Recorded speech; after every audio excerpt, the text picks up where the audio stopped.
Olá, sejam todos muito bem-vindos a mais um episódio do nosso programa Gestão da Água no Brasil. História e Histórias, ou Gestão da Água no Osso. Eu sou a Mônica Amorim, uma das apresentadoras deste programa, que tem como um dos seus objetivos falar de gestão da água de modo descontraído e com muito bom humor, mas sem fofoca. Eu sou o Paulo Paim, o outro apresentador do nosso Gestão da Água no Osso, e esse programa faz parte de um projeto mais amplo, que chama Água de Todos, como vocês podem ver aí atrás de mim, atrás da Mônica. O programa Água de Todos foi criado exatamente para que nós pudéssemos colocar aí à disposição de quem quiser, né, o que se aprendeu ao longo da nossa vida profissional. E esse programa, especificamente, ele nos ajuda a continuar aprendendo, né? Exatamente na medida em que se traz profissionais, colegas, amigos, todos envolvidos de alguma forma com gestão de recursos hídricos no Brasil, e isso acaba nos dando a condição de continuar aprendendo.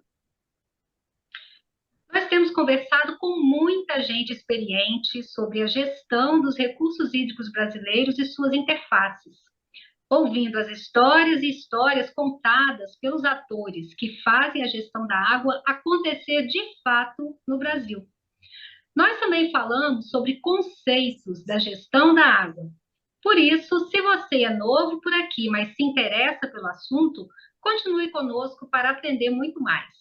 Nossas conversas têm como pano de fundo os contextos, as histórias e histórias reais que nem sempre são mostradas, ou seja, um pouco dos bastidores da gestão da água no Brasil.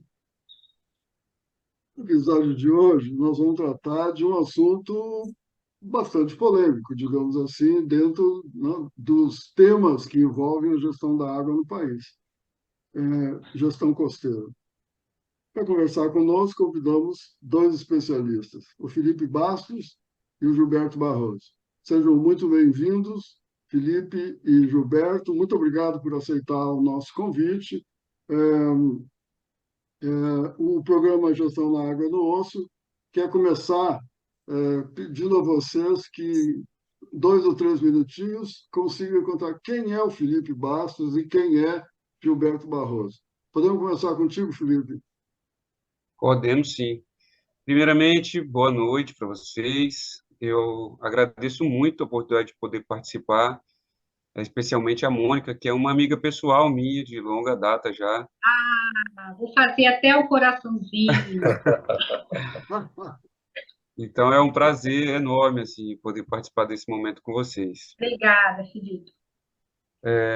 Uma ótima noite ao Paim e uma excelente noite ao Gilberto, com quem eu comecei a trabalhar com gestão costeira, e eu vou chegar aí para falar um pouco disso também.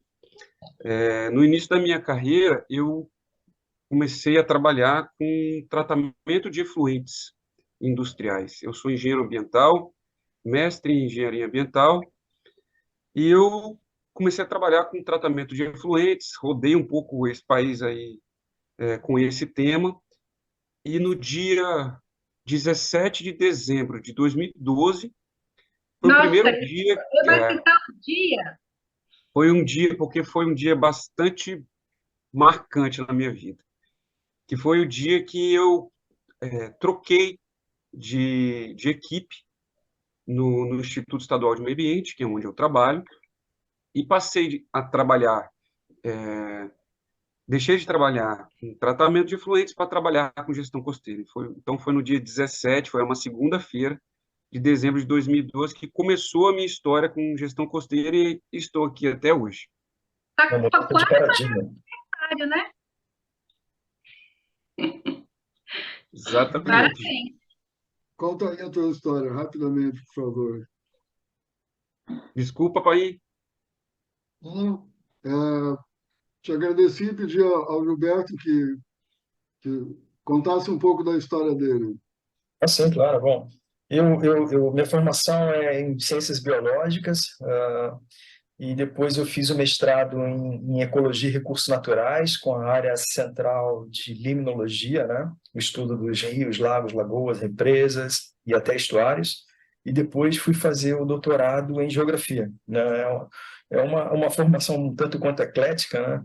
Mas para tentar entender melhor como estudar e propor estratégias de conservação dos ecossistemas aquáticos, né? Porque enquanto biólogo a gente estuda muito as relações do solo com a planta, por exemplo, ou com o peixe da água, com a água, mas enquanto geógrafo se tem uma visão mais ampla, né, da interação do ecossistema aquático com a bacia hidrográfica e das interações dos vários setores das atividades socioeconômicas que afetam os ecossistemas aquáticos, né? Então, basicamente, eu tenho procurado direcionar minha formação, meus estudos nessa linha, né? Aqui na Universidade Federal do Espírito Santo, eu ministro as disciplinas de limnologia, sistema de informações geográficas e gerenciamento costeiro integrado. E, na medida do possível, sempre tentando aplicar, né, essa perspectiva de conservação desses ecossistemas aquáticos, né, dentro do contexto da bacia hidrográfica e da zona costeira. Acho que, resumidamente, é mais ou menos isso que a gente tem procurado desenvolver nesse meio tempo. Que legal. Ótimo, Gilberto. Obrigado, Mônica. Obrigado também pelo convite, pessoal.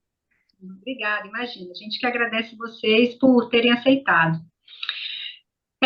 Uma das diretrizes, né, da Lei das Águas, a Política Nacional de Recursos Hídricos, a Lei 9433 de 1997, é a integração da gestão das bacias hidrográficas com as dos sistemas estuarinos e costeiros. Na visão de vocês, isso acontece de fato no osso ou raramente sai do papel? Se vocês, ao falar sobre esse assunto, né, responder essa pergunta, se vocês tiverem exemplos, histórias, né, que nos ajudem a entender melhor a opinião de vocês a respeito disso, fiquem à vontade para contar. Ok. Felipe, quer começar? Pode começar, Gilberto. Então, ok. Bom, basicamente, eu acho que a gente tem algumas iniciativas no Brasil bem interessantes, mas que, de fato, tem muita dificuldade de serem colocadas na prática, né? Uma delas é a Câmara Técnica de Gestão Integrada de Bacias Hidrográficas e Zona Costeira, que é uma câmara relacionada ao Conselho Nacional de Recursos Hídricos. Inclusive, foi a última câmara a ser criada entre as 10, né? E essa Câmara justamente procurava integrar as duas políticas, né? A política de recursos hídricos e a política dos recursos costeiros, né? Eu tive a oportunidade de participar de várias reuniões da Câmara, logo que ela foi implementada, né? Inclusive com uma parceria aqui do Instituto Estadual do Meio Ambiente, o IEMA, com a Aline, que na época era analista ambiental participando do gerenciamento costeiro no estado. E, assim, foi muito interessante, foi um grande desafio, né? Foi o outro lado da mesa já na formulação de políticas públicas e tentar implementar uma proposta que fosse aplicável do Oiapoque ao Chuí, né? Desde pequenas bacias hidrográficas até grandes bacias hidrográficas. Isso foi bem antes do desastre que ocorreu no Rio Doce, né? E a gente não é o primeiro grande desastre que ocorre numa bacia hidrográfica e tem um efeito sobre o oceano costeiro. A gente teve o desastre do Rio Paraíba do Sul, um tributário, o Rio Pomba, né, com o despejo de grande quantidade de resíduos da indústria da celulose, que acabou poluindo grande parte ali do trecho final do Baixo Paraíba do Sul. Esse rejeito chegou no mar e a corrente costeira acabou trazendo parte desses poluentes para o litoral sul do Espírito Santo, né? E isso, na época, foi bastante impactante, porque as pessoas não estavam acostumadas a perceber um desastre nessa magnitude, né? Mas, como nem sempre a gente aprende com os erros, né? O desastre que ocorreu em Mariana e afetou 600 quilômetros de calha fluvial do rio e uma grande extensão do oceano costeiro aqui do sudeste do Brasil se repetiu, né, e potencialmente pode ocorrer novamente, né? Eu acho que o Felipe tem bem mais a acrescentar nesse sentido, porque ele estava na linha de frente, literalmente, aí desse grande problema que a gente teve justamente nessa transição das bacias hidrográficas e do sistema marinho costeiro. Para você, Felipe, essa integração, ela acontece de verdade ou não? A gente tem uma grande dificuldade, eu acho que tanto da parte jurídica quanto na parte prática para fazer com que isso aconteça, né? Na parte jurídica, a gente tem falta uma conversa entre o Estado, o município e a União, porque, no nosso caso, o município detém o domínio sobre o uso e ocupação do solo. Então, o Estado fica de mãos atadas, se podemos assim dizer, em relação a trabalhar com esse território, uma vez que é de uso e ocupação do município, a parte costeira. E a parte marinha da União, que não está presente. Então, a gente tem um espaço ambiental brasileiro que é um cachorro com 3 donos, que quando está com 2 já morre de fome, com 3, então, essa questão jurídica de gestão desse território, eu acho que traz uma grande dificuldade para que ele seja gerido de fato. O desastre do Doce, como o Gilberto citou, ele escancarou essa realidade, essa dificuldade entre essas duas políticas, que, de fato, são excelentes políticas. A política de gestão costeira tem inúmeros instrumentos que permitiriam uma ótima gestão, assim como a gestão de bacia hidrográfica. Mas tanto essas questões práticas quanto as questões jurídicas impedem que essas duas políticas se unam para que esse território seja gerido de uma maneira, vamos colocar, no mínimo, tecnicamente boa, assim, né? Felipe, você acha que a dificuldade é maior do ponto de vista jurídico ou do ponto de vista prático? Ou uma coisa é decorrente da outra? Eu acho que uma coisa é decorrente da outra, porque, por exemplo, a legislação brasileira, o que eu acho, né, em relação à legislação ambiental brasileira, é que se ela fosse aplicada de fato, talvez não haveria necessidade de se ter unidade de conservação.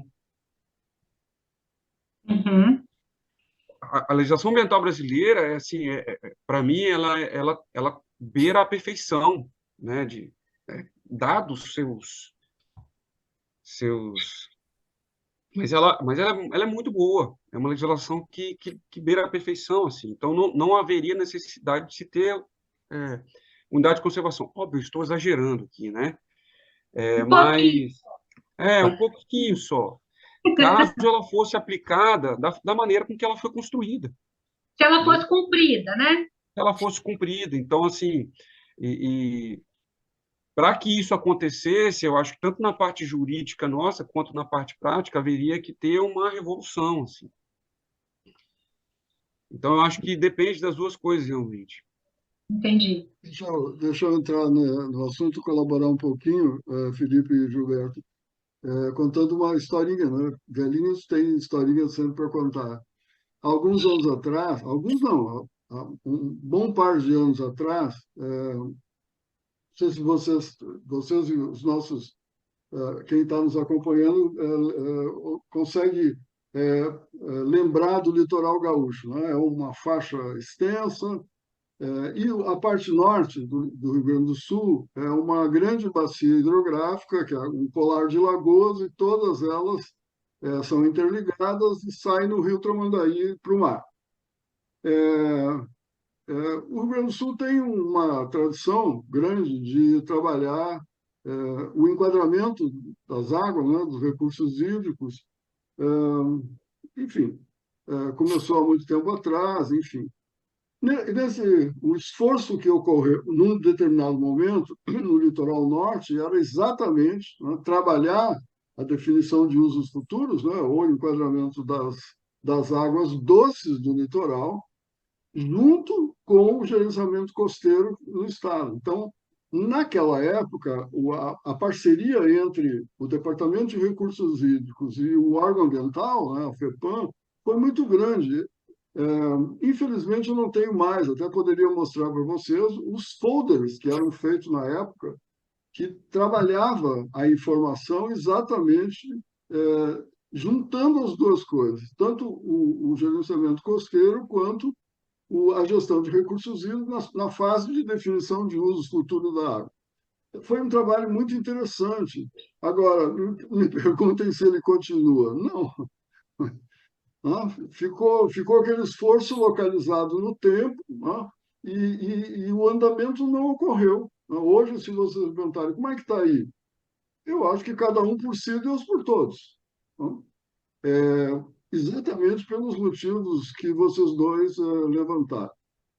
Ok, pessoal, vamos lá. Agora para ti, Gilberto. Gilberto, boa parte da nossa população, né, a população brasileira, mora exatamente nas áreas costeiras, né?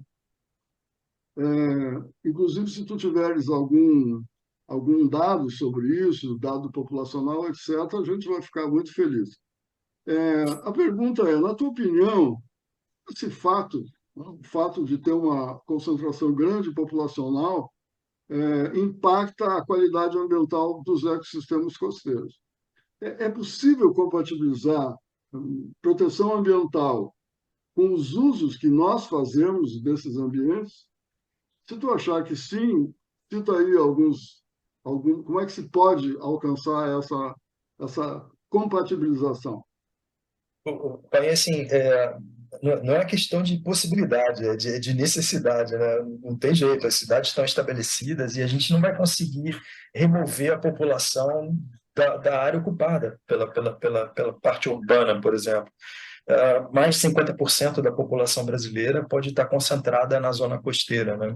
E em termos globais, talvez em torno de 60%, né? Os dados variam um pouco de acordo com a metodologia utilizada. Até mesmo imagens de satélites noturnas do mundo têm sido utilizadas e é quantificado o tamanho da população pela intensidade do brilho das áreas urbanas, né? Do brilho de luz, né? De iluminação. Mas, enfim, metodologias à parte, a tendência é a gente ter a zona costeira cada vez mais adensada de pessoas, sobretudo em determinadas partes do mundo, da costa do mundo. Isso tem causado o fluxo migratório do interior dos países para a costa e também o processo erosivo, né, do mar sobre a costa, né? Então, alguns autores consideram isso como chamado coastal squeeze, né, como se a costa estivesse sendo comprimida, né? Cada vez mais gente e cada vez mais erodida, né, com uma tendência geral, né? A opção que a gente tem é tentar se adequar, se ajustar, né, em termos da qualidade ambiental, diminuindo a poluição, recuperando áreas degradadas e se adaptando às vulnerabilidades que acontecem em relação a inundações, com grandes tempestades, como a gente está vivendo agora no Espírito Santo, né? A parte costeira aqui, lá do Baixo Rio Doce, está literalmente embaixo d'água. E dessa vez a culpa não é do Rio Doce, são as chuvas locais com o alagamento do lençol freático, com a subida do lençol freático, né? E também a prevenção aos desastres naturais, né? Os desastres tecnológicos, como foi o caso do desastre do Rio Doce, né? A gente tem que adotar as melhores técnicas de prevenção e manejo possível para evitar esse tipo de desastre, porque o efeito é catastrófico, não só sobre o ecossistema, mas para o ambiente social, econômico, enfim, para o bem-estar humano, de um modo geral. Então, é um grande desafio mesmo essa adaptação a essa condição costeira, né? E lembrando que muitas vezes a poluição, a pressão ambiental não é da área costeira, mas ela vem de montante, né? Vem de cima na bacia hidrográfica. Ô, Gilberto, só fazendo Fala aí, Mônica, depois eu um comento. parênteses, assim, por que que você chamou, você falou que o desastre na bacia do Rio Doce, você chamou de desastre tecnológico, né? Sim. Por que que você usou esse termo, desastre tecnológico? os desastres eles podem ser naturais, como eventos hidrológicos extremos, como inundações ou secas, mas eles podem ser tecnológicos no caso de acidentes, né, com determinadas indústrias, né, e sobretudo aqueles que têm grande alcance, né, como derrame de rejeito de minério, vazamento de óleo, enfim, desastres associados às atividades humanas, né, e algumas dessas atividades são de alto risco, né, como é a indústria de petróleo e gás e como é a de mineração, por exemplo. O comentário que eu ia fazer, Gilberto, é exatamente claro, né? Eu sou gaúcho, então fico citando o tempo todo os exemplos que estão aqui perto de mim. Essa mesma faixa litorânea do Rio Grande do Sul, que nós chamamos de litoral norte, que eu falei antes, né? Que o esforço de articulação das duas políticas, ela sofre uma pressão imobiliária muito grande. Quer dizer, os municípios praticamente vivem, né, da arrecadação da expansão urbana. Então, a situação hoje é quase dramática, porque assim, os municípios não querem, entre aspas, né, controlar a expansão urbana, porque precisam daquele recurso, e, por outro lado, né, pelas características de solo, né, etc., de infiltração de água, da água né, salgada por baixo da água doce, enfim, a disposição dos esgotos domésticos é um problema dramático. Então, se vive hoje, se envolvendo o Ministério Público, envolvendo órgãos, né, prefeituras, o governo do Estado, a própria companhia de abastecimento de água, né, a quem cabe por concessão também em alguns municípios destinar o esgotamento, os esgotos, é quase sem solução. Né? Onde é que corta esse ciclo vicioso? É muito interessante a tua observação né, de como chamasse, temos que conviver. Né? Exatamente, temos que conviver em que condições, né, nós estamos para conviver com isso. É muito delicado. Pelo menos aqui no Rio Grande é uma situação muito delicada. Mônica. Se me permite, só um comentário bem breve, né? Essa mudança de postura, de transformar a realidade, ela parte também como uma atribuição da sociedade, né? E para que a gente possa mobilizar a sociedade, é importante transferir o conhecimento, né? Então, esse, de certo modo, é o papel das universidades, da academia, de desenvolver a informação, mas a gente tem sido muito falho na difusão dessa informação, para que a sociedade se aproprie desse conhecimento e passe a reivindicar as ações necessárias, por exemplo, a temática do saneamento ambiental.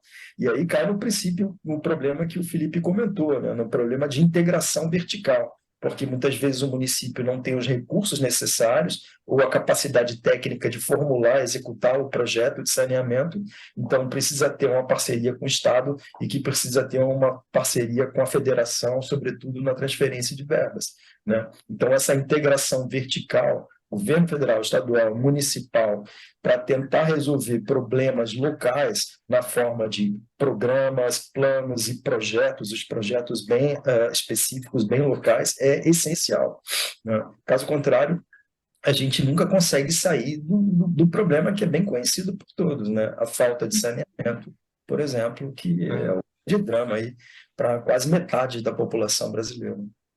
Se me permite, assim, se a gente não começar a analisar e planejar a cidade para que não ocorra ocupação desordenada, a gente nunca vai conseguir sanar o problema do saneamento no nosso país. E assim, né, a gente está... E é bem absurdo isso para a gente que trabalha com a parte ambiental, pensar que estamos em 2022 e se a gente vai aqui na cidade de Vitória, a gente consegue achar locais com o esgoto a céu aberto, e não são poucos, né, numa grande capital. Assim. Então, para mim, esse é o maior problema ambiental nosso, é falta de saneamento. Porque, na verdade, é ocupação desordenada que leva à falta de saneamento. Então, se a gente um dia conseguir sanar e planejar a cidade para que não ocorra ocupação desordenada, a gente está aí já coibindo na raiz sérias consequências para o ambiente nosso. O fígado. É um desafio gigante, né? E uma necessidade de buscar resolvê-lo, né? Ou compatibilizar, né? A convivência das pessoas, né? E a conservação ambiental aí nas áreas costeiras. Então, pensando um pouco assim nessas informações que o Gilberto trouxe, né? O GERCO, né? O Programa Nacional de Gerenciamento Costeiro, né? Só resgatando, que é um programa que tem o objetivo de operacionalizar, quer dizer, executar o Plano Nacional de Gerenciamento Costeiro, de forma descentralizada e participativa, quer dizer, são os mesmos termos que aparecem na política de recursos hídricos, né? Felipe, você pode dar para a gente assim um panorama de como é que anda o GERCO no âmbito nacional e nos estados? Sim, Mônica. Para falar um pouco do GERCO, assim, eu vou falar como funciona o GERCO, como ele costumava funcionar, como ele está hoje e o que o G17, que são os 17 estados brasileiros que compõem o GERCO, gostariam como ele fosse. Ah, Então, vamos lá. vai ser um panorama interessante. Primeiro, né, o Plano Nacional de Gerenciamento Costeiro ele tem mais de 30 anos. Então, busca-se a atualização desse plano, né?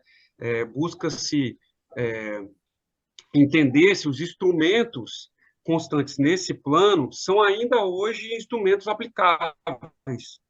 Então, o G17 passou por esses últimos 4 anos analisando e estudando essa mudança e propondo mudanças para esse plano nacional de gerenciamento costeiro.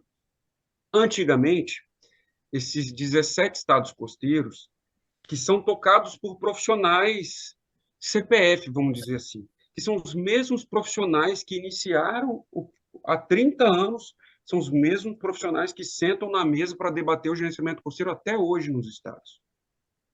Eu sou bem novo, né? Eu tenho 10 anos de gerenciamento costeiro, então eu estou lá 20 anos atrás deles em relação a essa discussão. Mas é uma turma muito bacana, porque conhece a fundo o problema de todos os estados, conhece a fundo como trabalha o Ministério do Meio Ambiente e, e propõe bastante as ações de mudança para a gestão costeira nacional. Uhum. Antigamente, o GERCO, né, esses 17 estados, trabalhava muito com o Ministério do Meio Ambiente, tanto com fomento de verbas, como fomento de ações. Então, a interligação entre o G17, os estados e o Ministério do Meio Ambiente era bem acirrada, era muito fechada. A gente trabalhava o ano todo com ações em todos os estados e trabalhava muito bem. Nos últimos 4 anos, eu vi essa ligação desaparecer. Né? A gente viu essa ligação desaparecer. O GERCO nacional ele acabou sendo tocado somente pelos estados e ele deixou de ter o apoio do Ministério do Meio Ambiente. Então, hoje, nós estamos há 4 anos sem o apoio nenhum do Ministério do Meio Ambiente.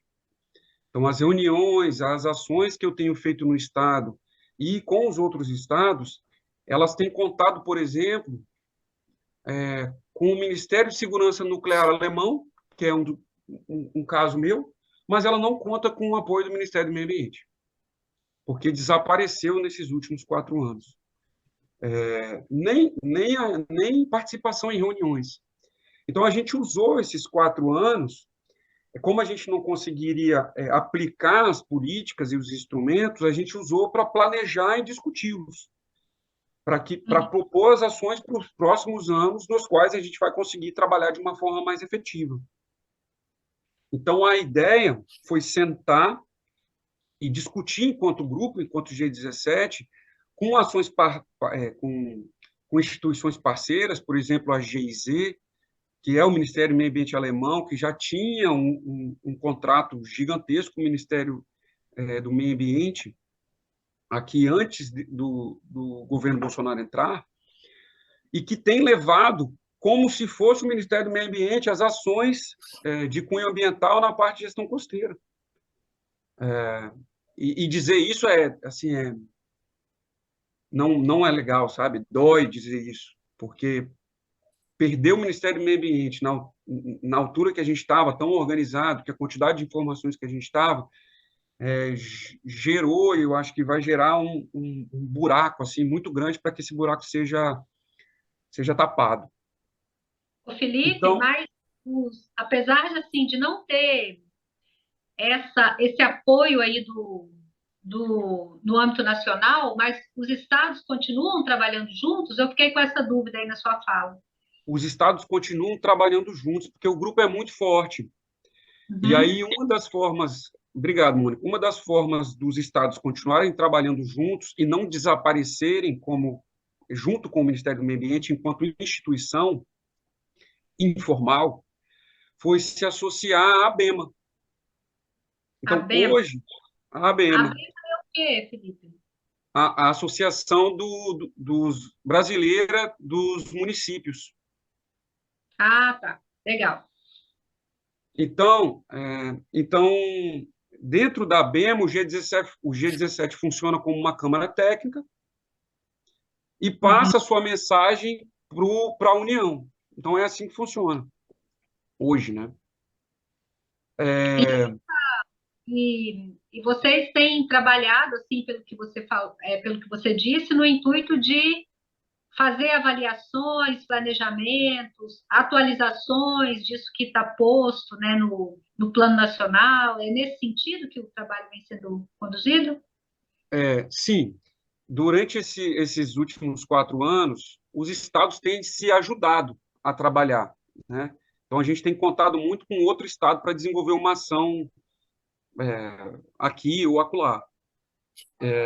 E a gente fez um workshop para poder discutir o Plano Nacional de Gerenciamento Costeiro e propor para a União uma agenda nacional do GERCO, que ela não seja governamental, mas que ela seja federal, né? Uma agenda no qual o GERCO tenha recurso financeiro, no qual o GERCO seja institucionalizado, que não é. Então, a gente depende de outras instituições ou outros âmbitos nacionais de gerenciamento costeiro para estarmos inseridos.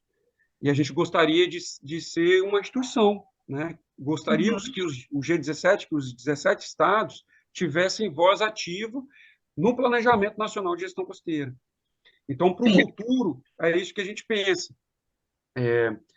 Eu vou citar aqui, eu vou usar minha colinha para citar,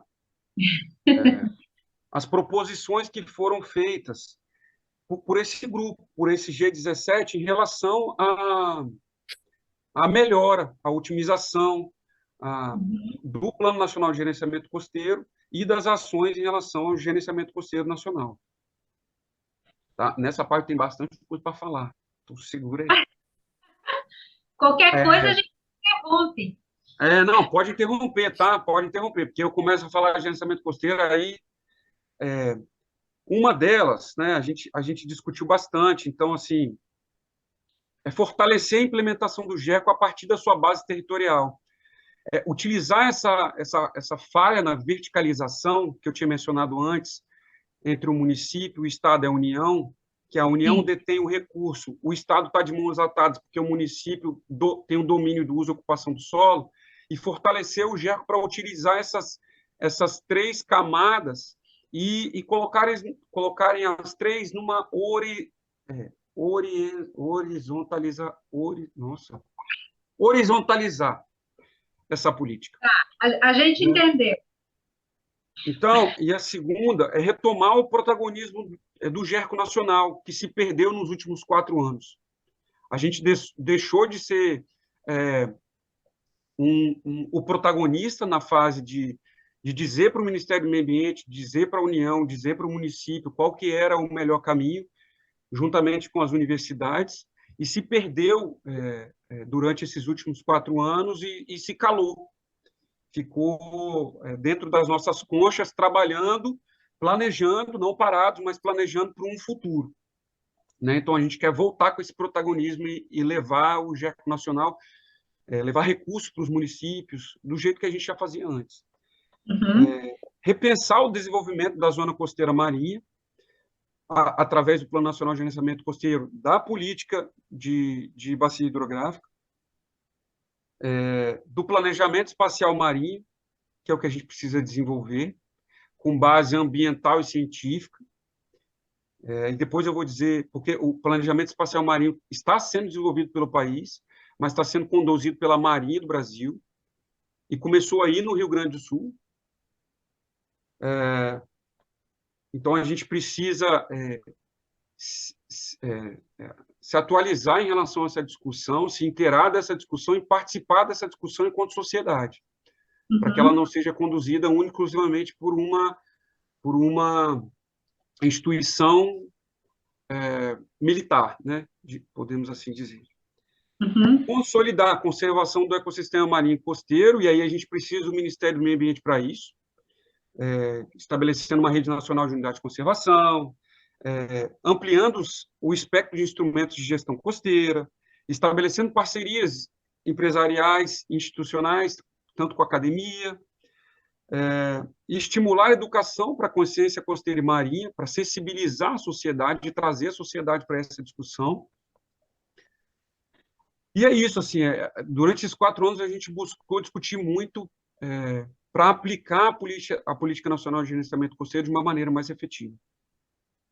Legal. Eu acho... Isso aí que você falou é como se fossem diretrizes de trabalho, né? Coisas que vocês discutiram e que vocês acham assim, que são as prioridades do que precisa ser feito para melhorar como a questão vem sendo tratada e conduzida. Exatamente. Foi feito, durante esse evento da discussão do Planejamento Nacional Costeiro, a gente fez uma carta aberta à sociedade. E essa carta aberta conta com todos esses pontos que eu acabei de falar. Conta com tudo que a gente acha necessário para que o gerenciamento costeiro mude para melhor no futuro. E é isso, está para debate, está para todo mundo, está disponível. Perfeito. Gilberto e Felipe, voltando um pouquinho para essa relação, articulação, né, mesmo conceitual, entre os dois sistemas, né, o sistema de gestão de recursos hídricos e o gerenciamento costeiro. Vocês poderiam citar aí 1 ou 2 aspectos da gestão de recursos hídricos que vocês consideram que exercem uma influência forte nas regiões costeiras? Gilberto, podemos começar contigo? Sim, claro.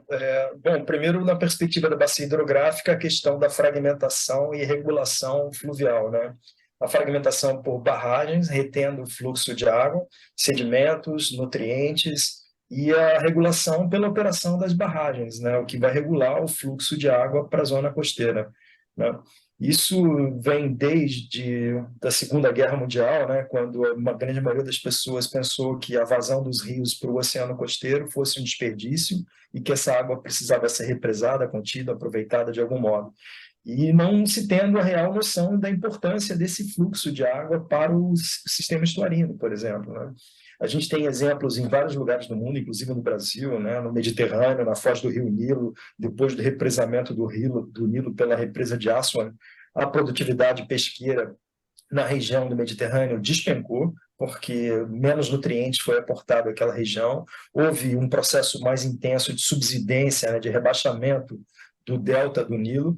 Aqui no São Francisco, a gente teve retenção da vazão de água e de sedimentos, mudou a química da água do estuário, o estuário ficou mais empobrecido, mais salinizado, houve um forte processo erosivo na linha de costa, mais ou menos 250 metros de ambiente terrestre foi perdido em coisa de 5 anos, né? Inclusive uma localidade, uma vila, a área foi completamente erodida pelas correntes litorâneas, que passam a demandar esse sedimento que estava estabelecido ali e que o rio deixou de contribuir, né?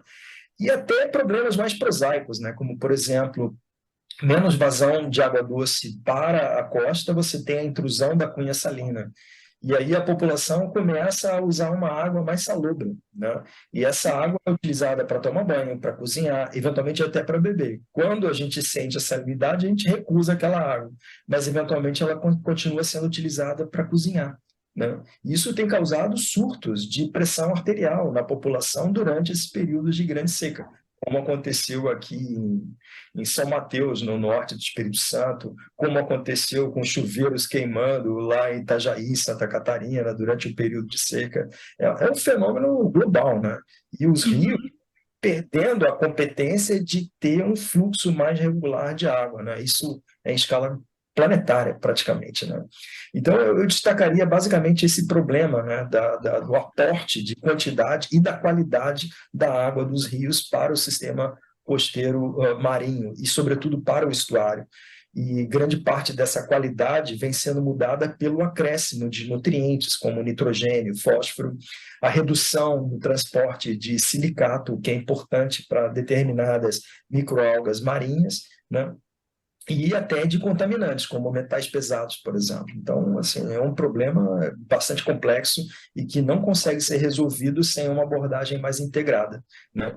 E só complementando o que o Felipe colocou, acho que o grande problema da gestão costeira e dessa gestão integrada é a falta de uma política de Estado, né?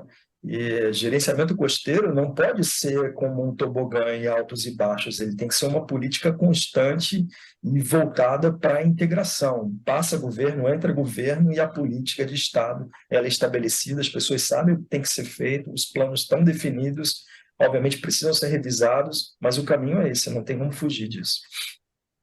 Eu ia chegar lá, Gilberto, Gilberto. Gilberto, antes de passar para o Felipe, deixa eu só fazer um comentário. Gilberto acaba de nos proporcionar um tema para uma nova conversa. Como é que compatibiliza esses dois grandes problemas? Como é que se junta a água, né, no continente para os usos que se precisa e, ao mesmo tempo, como é que se mantém o fluxo adequado de água chegando, né? Como é que se resolve aquele problema? Ah, a água, se não segurar, ela vai embora para o mar. É para lá que tem que ir mesmo, né? Enfim, mas esse tema escreve aí, muito obrigado, porque provavelmente vamos voltar Ok. num episódio específico discutindo isso, porque né? Como é que se resolve essa dicotomia? É um Felipe, assunto que contigo. A chamada fluxos, né, ambientais ou a chamada vazão ecológica, que é tão discutida, né, e não se encontrou ainda um ponto exato. Na verdade, esse ponto exato vai existir para cada bacia hidrográfica e talvez ao longo do ano, por exemplo, vazão mais alta, vazão mais baixa, você vai ter que ter essa vazão mínima necessária para manter os ecossistemas ajusantes, sobretudo o estuário, e as populações que usam esses sistemas, né? Ok, perfeito. Felipe, O Gilberto levantou a bola lá da política de Estado, né? Na minha fala sobre gerenciamento costeiro, a Mônica tinha me questionado sobre como é que estão os estados mesmo, né? E falando sobre os estados, assim, as pessoas que conduzem, acho que tem muito a melhorar.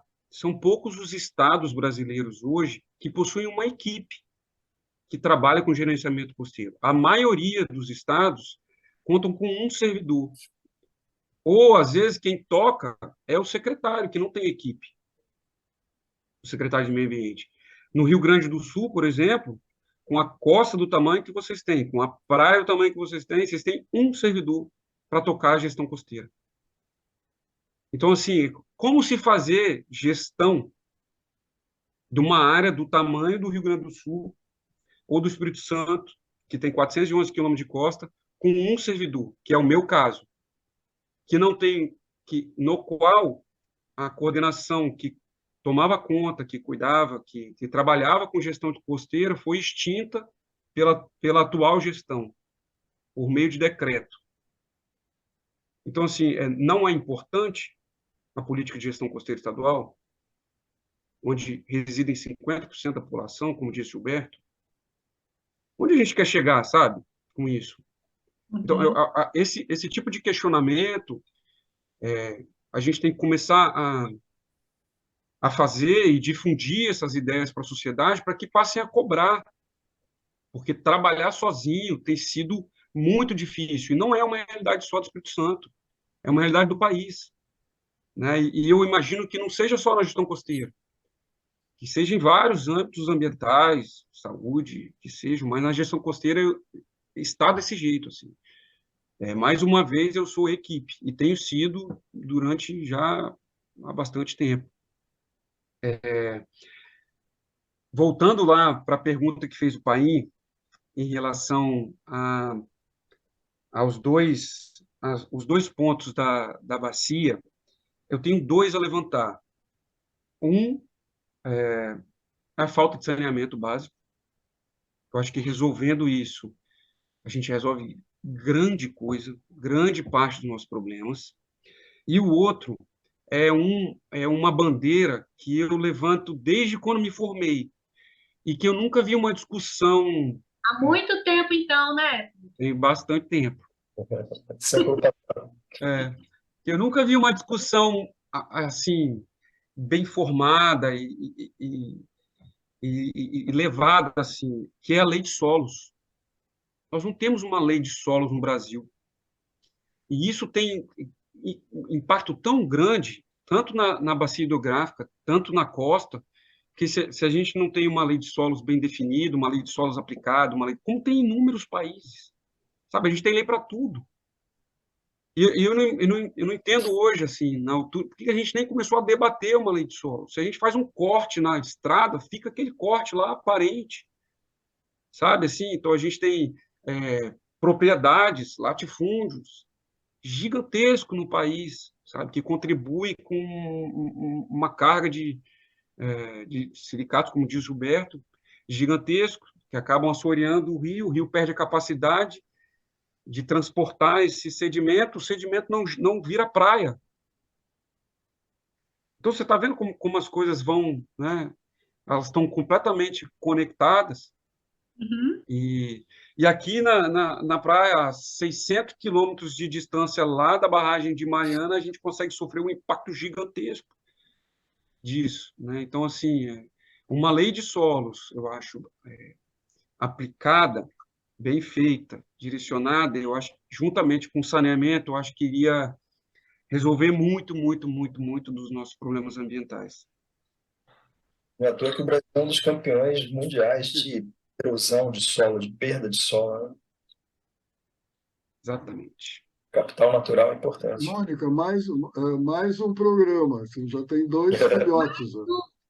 Vocês vão ser convidados de novo, hein? E se convidarem o Gilberto junto, eu vou, porque fica fácil fazer entrevista com ele, viu? Tá bom, muito bom. Felipe e Gilberto, assim, vocês trabalham com a gestão costeira já tem bastante tempo, né? Dos vários trabalhos, né, que vocês já realizaram, tem algum que vocês destacariam pela importância, seja relacionado à pesquisa ou a contribuições assim práticas à recuperação dos ecossistemas, ou relacionado ao bem-estar das pessoas, ou aspectos econômicos, enfim. Tem algum trabalho assim que vocês fizeram e que vocês diriam, nossa, esse trabalho foi muito legal, teve resultados que foram muito importantes? Tem alguma coisa assim? Tem. Eu posso começar, Gilberto, se você quiser. Sim, claro. Acho que agora eu esquentei. Lembra quando eu falei que eu estava me apresentando, que eu falei que eu ia voltar no tema que a primeira pessoa que eu comecei a trabalhar foi com o Gilberto e com a Mônica. Quando eu passei a trabalhar quando eu troquei de setor, lá em 2012, eu comecei a trabalhar num projeto que o Gilberto e a Mônica tocavam, que era sobre as lagoas do Baixo Rio Doce aqui no Espírito Santo. E esse projeto foi, assim, para mim, pessoalmente, foi de suma importância, porque me inseriu no contexto de gestão costeira. E foi nesse projeto que vocês descobriram que a gente tem o lago mais profundo do país, né? Então, assim, para mim foi muito... Eu tenho muito orgulho de falar que eu participei desse projeto. Então, ele está lá na minha listinha lá dos top 5, com certeza. Além disso... Que legal, boa lembrança, né? Foi muito legal Foi trabalho. muito legal. Além disso, é, modéstia à parte, eu queria falar um pouco sobre a história do Gerco do Espírito Santo para poder responder a sua pergunta. Claro. Lá em 2012 também, quando eu entrei, a gente recebeu uma especulação costeira aqui com 37 portos querendo se instalar na costa do Espírito Santo, ao mesmo tempo. E a gente descobriu nesse momento que a gente não tinha respostas para dizer sim ou não.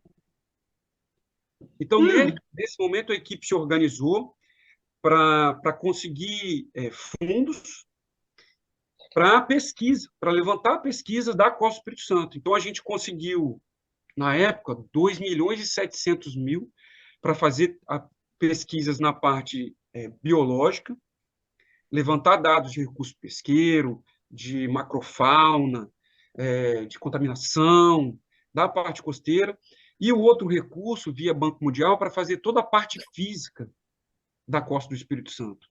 Levantar dados de fundo marinho, levantar dados de erosão costeira, morfodinâmica, dados de correntes e perfil. Então, a equipe se organizou muito, né, nesse momento e a equipe conseguiu tanto lançar os editais para levantamento dos dados biológicos, foram 5 editais lançados via FAPES, nesses 2,7 milhões, tanto fazer os editais que foram aprovados pelo Banco Mundial para serem aplicados. Então, assim, eu tenho muito orgulho da equipe do Espírito Santo, que ela foi, durante bastante tempo, referência nacional em relação à gestão costeira. E a gente levou todo esse nosso... Devem ter tido resultados bem interessantes, né, esses trabalhos. Aí é que a gente chega no ponto. Não tivemos. Não tivemos por uma questão política. Porque entra governo e sai governo, e no meio dessa construção, o governo foi alterado e os projetos se perderam. É mesmo? Então, a gente conseguiu fazer com que um projeto na área ambiental na área biológica fosse abarcado pela FAPES e um projeto pela parte estrutural. Mas a gente estava com tudo, com todo o recurso, com tudo aprovado, com tudo rodando. Nossa, então, assim, que pena. Sabe, trabalhar para o Estado com essa parte, eu digo assim, nós somos muito resilientes. Os servidores públicos são muito resilientes, porque não cansam. E a gente vai botar esses projetos de novo no mercado, vai botar esses projetos de novo para a universidade, sabe? Assim, que precisa ser feito. Então, respondendo à sua pergunta, eu tenho orgulho desse momento do GERCO e dos produtos que foram criados para poder responder as respostas que a gente precisava no momento e para o futuro também. Legal, legal. E você, Gilberto, tem algum trabalho aí que você destaca?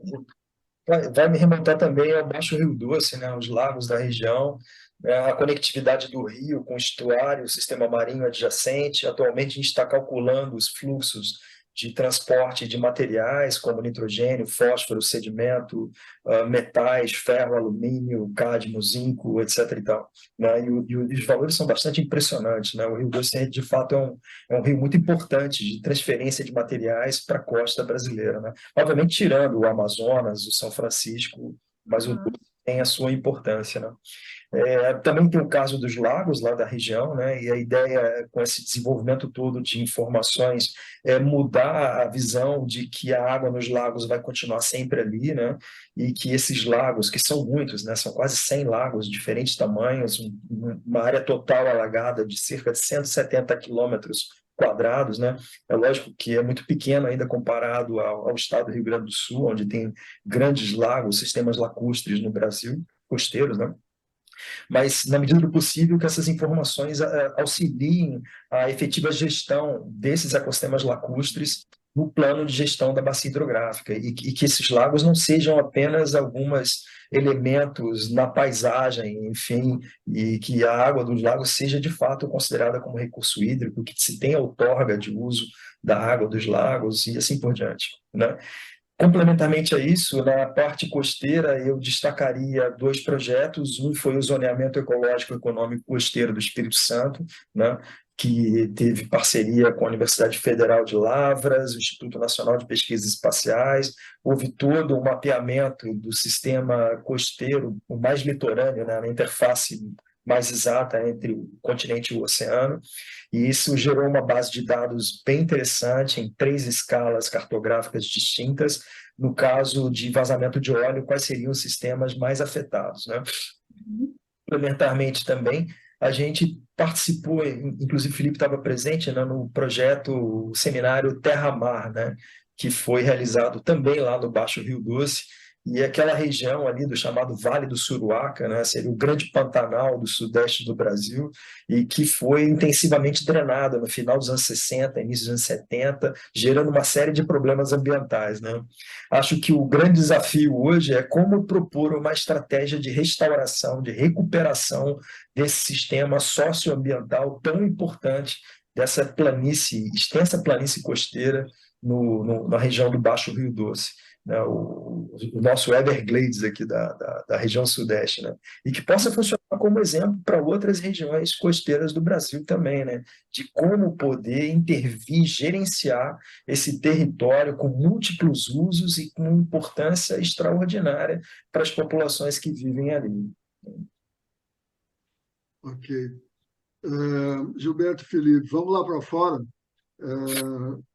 Sim, destaquem o que vier à cabeça de vocês sobre a realidade que vocês conhecem, sobre como é que está funcionando fora do país, fora do Brasil, esse aspecto da gestão costeira, e se vocês souberem alguma relação, né, que venha também à mente de vocês, à memória, com a gestão de recursos hídricos. Como é que está aí fora dos limites brasileiros? Bom, acho que tem bons exemplos, né, de coisas que deram certo e algumas que eventualmente não, né? Por exemplo, a própria recuperação dos Everglades, que tem um efeito sobre a zona costeira, os norte-americanos gastam uma fortuna por ano e até hoje não conseguiram restabelecer a hidrologia daquele sistema costeiro, né? Por outro lado, também nos Estados Unidos, o gerenciamento costeiro ele se originou até mesmo no gerenciamento lacustre dos grandes lagos, né? Dessa costa dos grandes lagos, né? Já na Europa, por exemplo, a grande questão é o problema do manejo transfronteiriço, né? Dos recursos hídricos, porque a bacia hidrográfica envolve vários países e aquela vazão daquele rio vai desaguar em algum oceano, seja ele mais aberto, como o Mar do Norte, o Atlântico, ou eventualmente um mar semifechado, como o Mediterrâneo, ou como o Mar Negro, por exemplo, né? E os problemas são inúmeros, né? A poluição é basicamente a mesma, mas a realidade política, cultural, econômica dos países que formam a bacia é muito diversa, né? O caso mais emblemático que eu considero, acho que é o Mar Báltico, que é um sistema semi-fechado, vários países sob diferentes condições de desenvolvimento econômico, alguns do antigo bloco da União Soviética, e com problemas seríssimos de poluição marinha oriundos de fluxos de nutrientes que vêm da bacia hidrográfica, né? É bem verdade que o Báltico ele provavelmente já era naturalmente poluído por esses fluxos antes da domesticação dessas bacias hidrográficas, mas o problema se intensificou bastante com a ocupação humana e a produção de diversos aportes de nutrientes pela agricultura, pelo saneamento ambiental, o esgoto tratado ou in natura, que vai parar no Mar Báltico e causa massivas florações de microalgas e falta de oxigênio no fundo do Mar Báltico, né? Então, os países se juntaram, criaram um consórcio e trabalham com medidas de contenção à produção de nitrogênio e fósforo nas bacias hidrográficas dos mais variáveis fontes, né? Agricultura, pecuária, indústria, né? Saneamento ambiental, para tentar conservar e melhorar a condição ambiental do Mar Báltico. Eu destacaria o projeto do Mar Báltico. Obrigado, Gilberto. Felipe. Bom, eu só vou fazer um adendo lá ao que o Gilberto falou sobre o ZEE e sobre o nosso Pantanal. O ZEE o ZEEC, né, do Estado, ele foi conduzido e elaborado pela Federal de Lavras, e ele hoje encontra-se engavetado, porque quando a gente colocou ele disponível, a gente percebeu que tinha um erro em relação aos pesos. Então, o ZE do Estado do Espírito Santo, ele dava que a melhor localidade para se colocar uma indústria era na Foz do Rio Doce, porque você tinha toda a estrutura da cidade de Linhares, para uma empresa de grande porte, você tinha o rio, que poderia diluir seu efluente, você tinha o mar, que poderia escoar sua produção. Então, os pesos que foram atribuídos aos layers do ZE, eles estavam ao contrário, né? Então, a gente removeu o ZE da publicação por conta disso. Ele existe, o projeto, e a ideia nossa é que ele seja revisto, mas aí a gente precisa de um apoio do Estado para que isso seja feito, né? A equipe que a gente tinha, que eram 4 pessoas, não tinha condições de fazer tudo que a gente tinha para fazer e, além disso, trabalhar com um programa que é tão gigante e tão importante como esse. Em relação ao nosso Pantanal, durante esse projeto do Terra Mar, que o Gilberto citou, que era conduzido pela GIZ, que eu tinha falado antes, nós tivemos relatos antigos de tuiuiu, por exemplo, de peixe-boi naquela região. Olha só. Então, assim, por isso que se fala que é o Pantanal do Sudeste, né? Então, era uma região muito diferente do que se é hoje e que ela não tem a aptidão de pastagem ou de qualquer coisa que não seja ser alagada. E por isso as consequências que nós estamos enfrentando hoje, como é o caso lá que o Gilberto citou, da água salobra lá em São Mateus, que eu presenciei um dia que não dá nem para fazer arroz. Não dava para fazer arroz com a quantidade de sal que vinha na torneira, e isso a 50 quilômetros da costa. No norte, né? Isso aí. Isso. Em relação à pergunta do Paim, eu tive um contato recente com as universidades australianas e pude conhecer um pouco do processo que eles viveram em relação à gestão costeira. E eu achei bem bacana, assim, porque foi um processo evolutivo, não foi um processo que parou no tempo. Então, lá em 1960, quando começaram as erosões, e aí começaram as erosões por quê? Porque não tinha erosão antes de 1960? Não tinha erosão, mas não tinha ninguém morando na praia. Então, se você não tem uma população residente na praia, você não tem um problema de erosão. Você tem erosão, mas você não tem um problema. E a partir do momento que você tem ocupação na costa, você passa a ter o problema de erosão.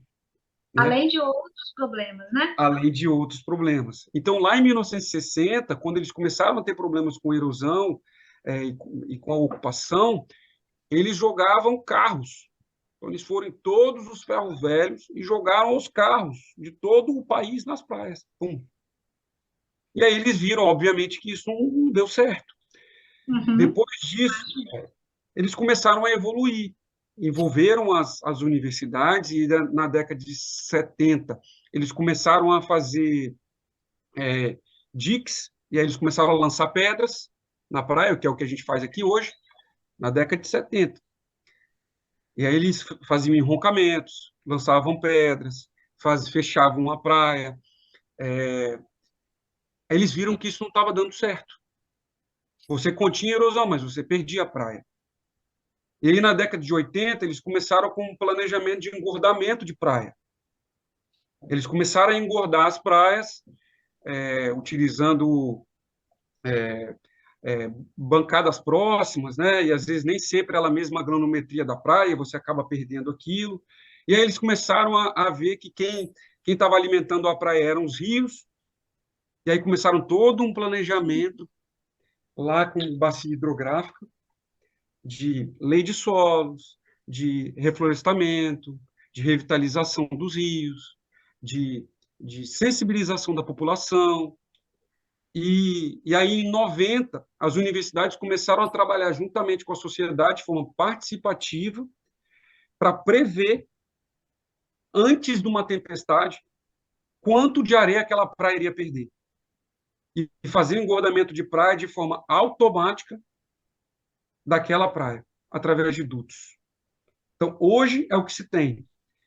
Lá, hoje as universidades têm pequenos aviões que saem antes das tempestades e varrem o mar anterior à praia, define a quantidade de sedimento disponível.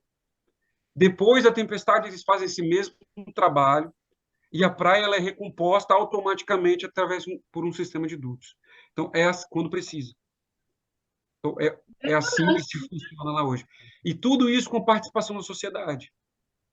Participação da sociedade a ponto de envolver o setor de surf, porque certas praias não poderiam ser engordadas naquele ponto, porque senão perderia a capacidade de surf. E aí tem todo um turismo envolvido naquilo, sabe? Sim. Então, hoje eles estão nesse ponto. Então, é onde a gente gostaria de chegar. Que exemplo bacana, não conhecia, não. Isso me lembra o caso, me perdoa aqui, só uma parte, que eu não resisti, mas o caso dos abacaxis e dos corais, né? O que coral tem a ver com abacaxi?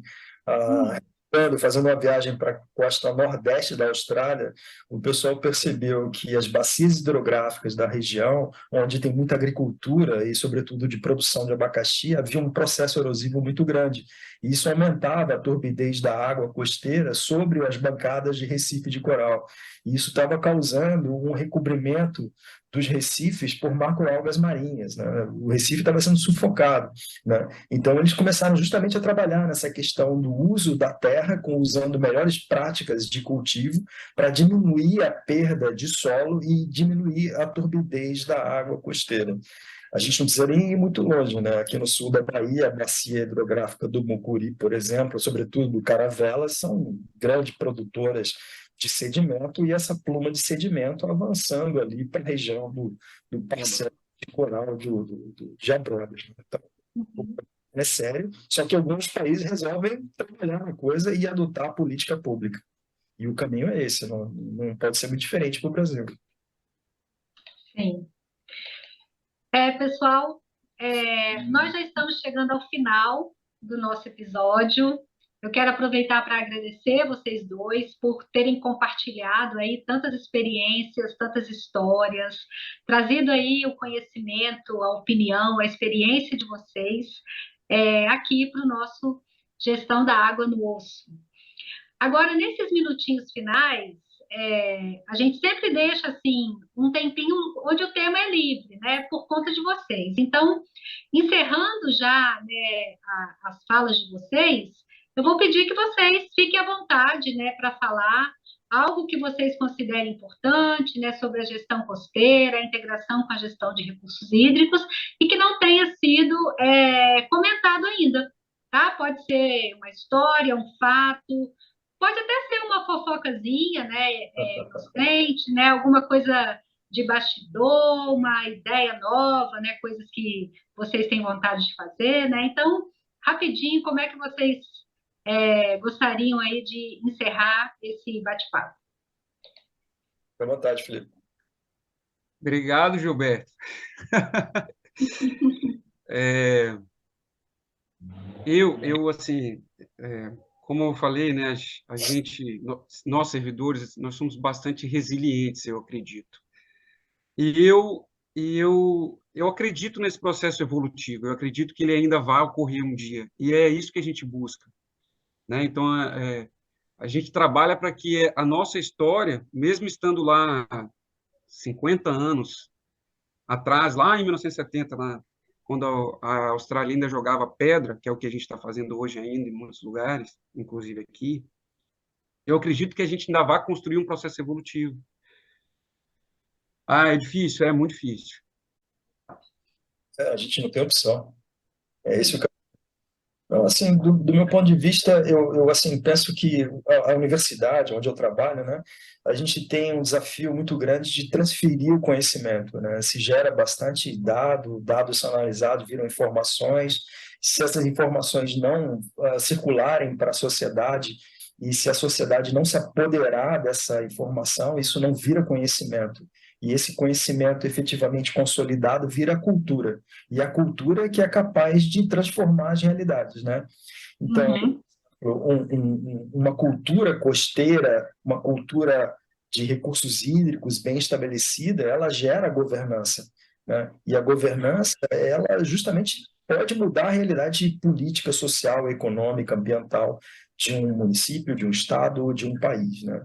Então, o nosso grande desafio é como informar, empoderar a sociedade no processo participativo de gestão costeira e de gestão de recursos hídricos, né? Como é o caso dessas políticas no Brasil, né?